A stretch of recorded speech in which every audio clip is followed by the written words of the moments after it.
40 Apache warriors crest the hill, their eyes locked on a single gray-haired farmer.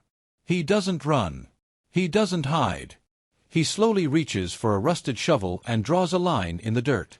What happened in the next 10 minutes didn't just save his life, it turned a quiet homestead into a legend that would never die. The sun was a heavy, glowing weight over the Arizona desert. Silas felt it on the back of his neck as he leaned over his vegetable patch. The dirt was dry and crunched under his boots, but he didn't mind the heat. He was 70 years old and his bones usually ached in the cold, so the burning afternoon felt like a mercy. He wiped sweat from his forehead with a sleeve that had seen better days. His farm was a small, lonely place tucked between two jagged hills.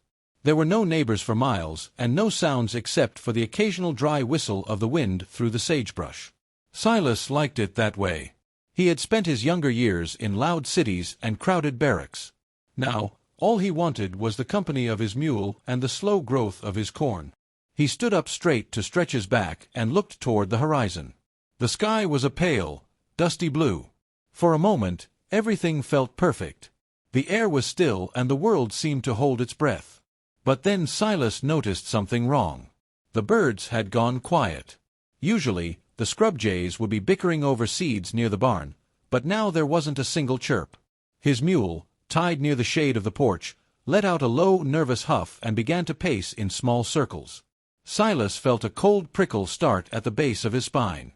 He knew the desert, and he knew that when the animals got spooked, something big was moving. He walked slowly toward his porch and sat down in his old wooden rocking chair.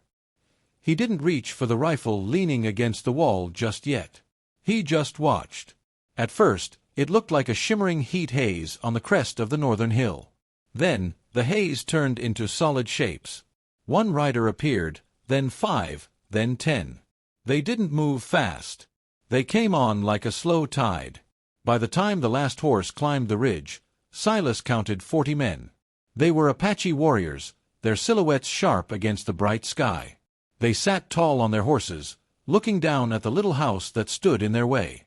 Silas took a deep breath of the hot air.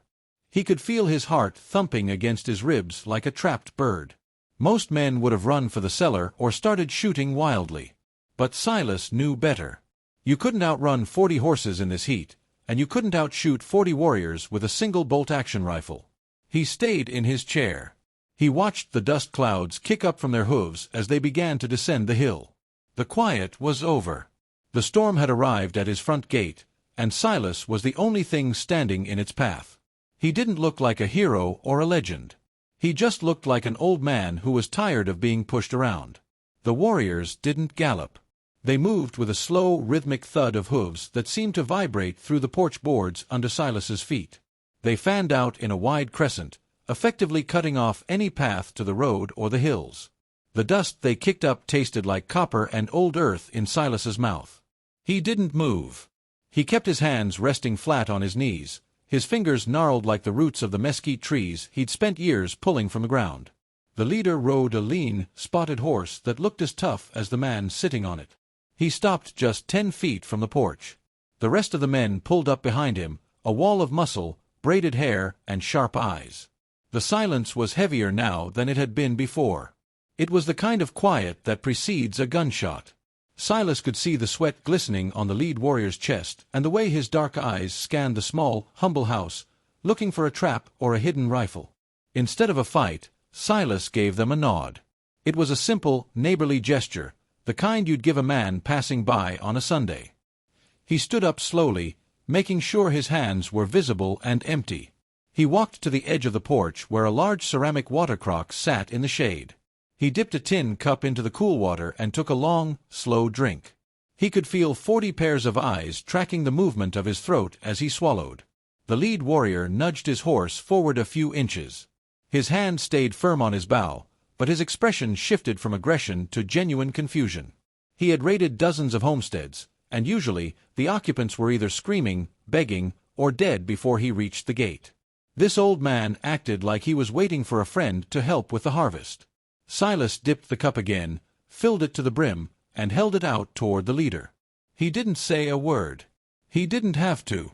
The offer was clear. It was a gamble of the highest stakes. If they took the water, They acknowledged him as a host. If they slapped it away, the house would be ash by sunset. A younger warrior near the back shouted something sharp and impatient, his horse dancing nervously. He wanted to move, to strike, to take what they came for. But the leader raised a hand, silencing the group instantly. He looked at the cup, then at Silas's face. He saw the deep lines around the old man's eyes and the lack of a single tremor in his outstretched arm. The leader dismounted. His moccasins hit the dirt with a soft puff of dust. He walked up the 3 wooden steps of the porch, his presence filling the space. He took the tin cup from Silas's hand.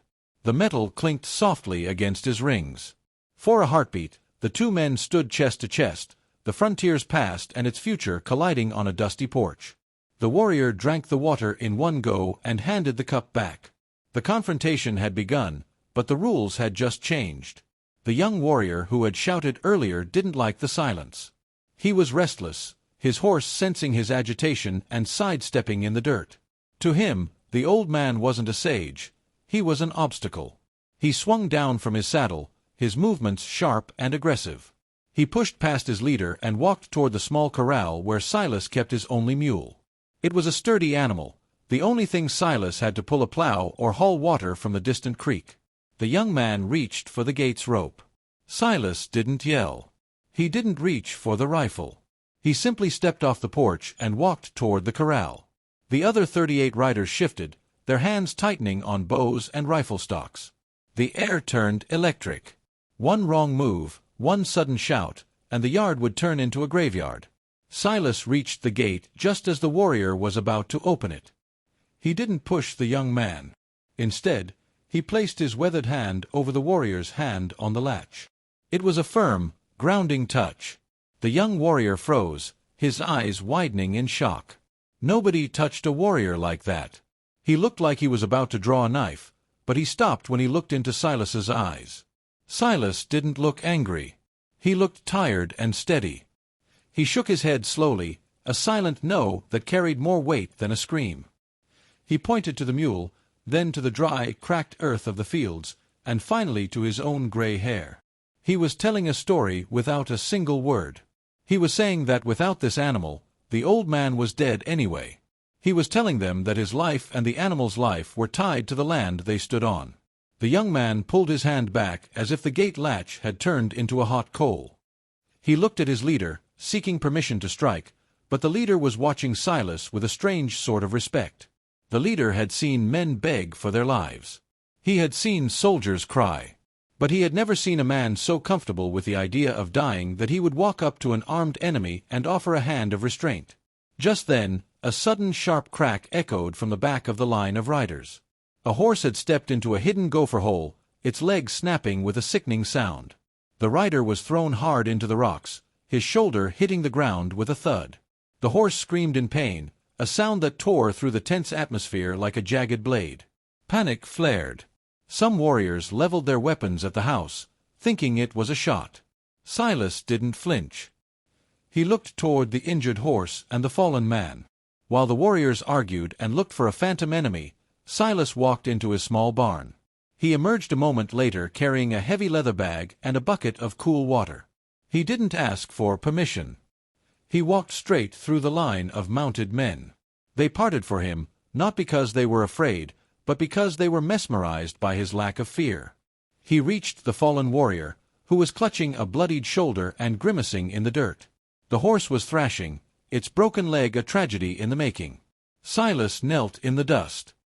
He handed the bucket of water to a nearby rider and pointed to the fallen man's mouth. Then, he turned his attention to the horse. It was a beautiful animal, a deep bay with a white star on its forehead. Silas knew what had to be done. He looked at the leader and made a motion like a hammer falling. The leader nodded slowly, his face grim. Silas reached into his bag, pulled out a heavy iron spike and a mallet, and ended the horse's suffering with one swift, merciful blow. The yard went silent again. Silas didn't stop there. He turned to the injured man. With steady, practiced hands, he began to clean the grit out of the warrior's shoulder wound. He pulled out a small tin of salve he'd made from desert herbs and smeared it over the torn skin. He tore a strip of clean cloth from his own shirt and wrapped it tight, stopping the bleeding. The warriors watched in total stillness. They were hunters and fighters, but they understood the law of the desert. In a land this harsh, a man who saves a life is more powerful than a man who takes one. Silas stood up, his knees popping, and wiped the blood and dust onto his trousers. He walked back to his porch and sat down in his rocking chair. He picked up his tin cup and took another sip of water. He had just looked 40 men in the eye and told them they couldn't have his mule. Then, he had walked into their ranks and tended to their wounded. He had crossed every line of war and peace in under an hour. The leader walked over to the injured warrior and helped him to his feet. He looked at the bandage, then looked back at Silas. The tension that had been coiled like a spring for the last hour finally began to unwind. The old farmer wasn't just a farmer anymore. He was something else. He was a man who had mastered his own fear, and in doing so, he had mastered theirs. The sun began to dip lower, casting long orange shadows across the porch. The leader didn't give an order to attack. He didn't give an order to loot the house.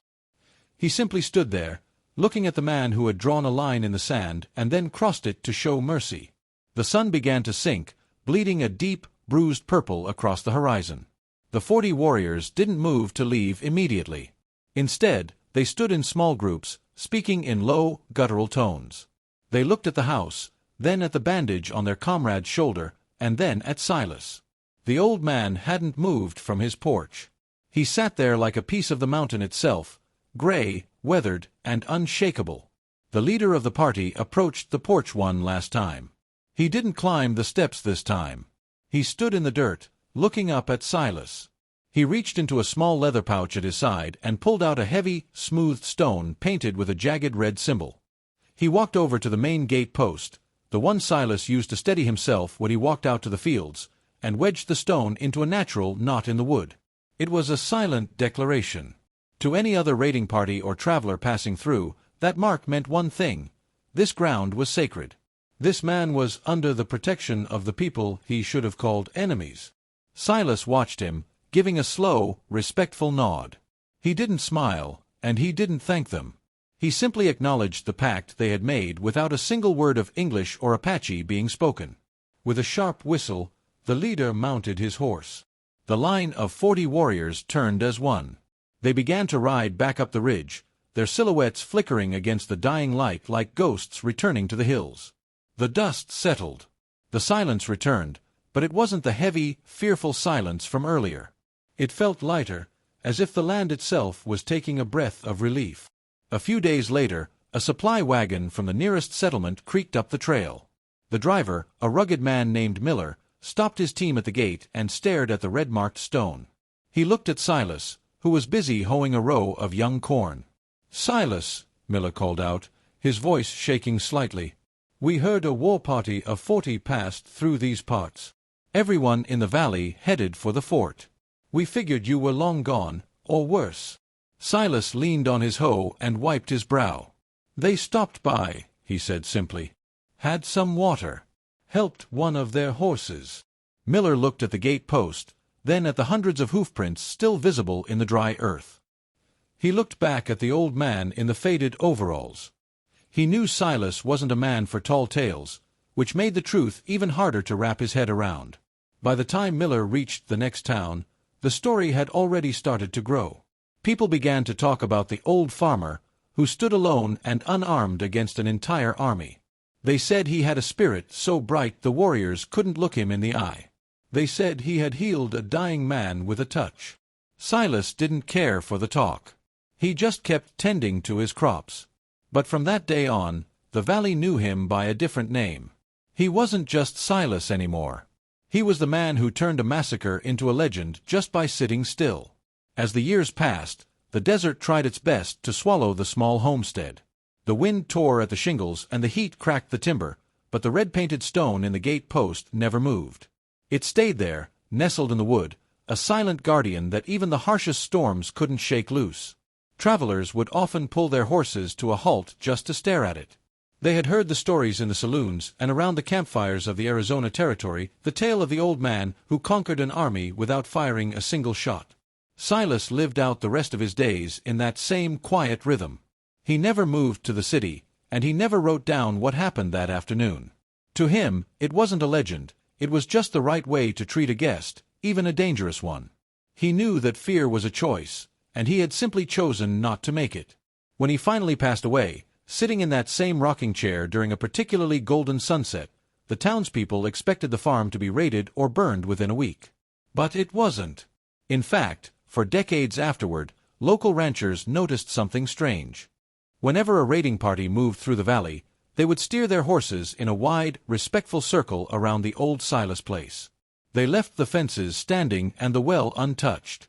It was as if the memory of that one afternoon of mercy had seeped into the very soil. The story of Silas became a lesson for the frontier. It taught the hot-headed soldiers and the restless settlers that bravery didn't always look like a smoking gun or a loud shout. Sometimes, the greatest strength on earth is found in a steady hand and a calm heart. Today, the house is mostly gone, reduced to a few foundation stones and a heap of weathered gray wood. But the legend remains. It's told to children who are afraid of the dark and to leaders who think violence is the only answer. Silas proved that even when you are surrounded by 40 enemies, you are never truly alone if you stand your ground with dignity.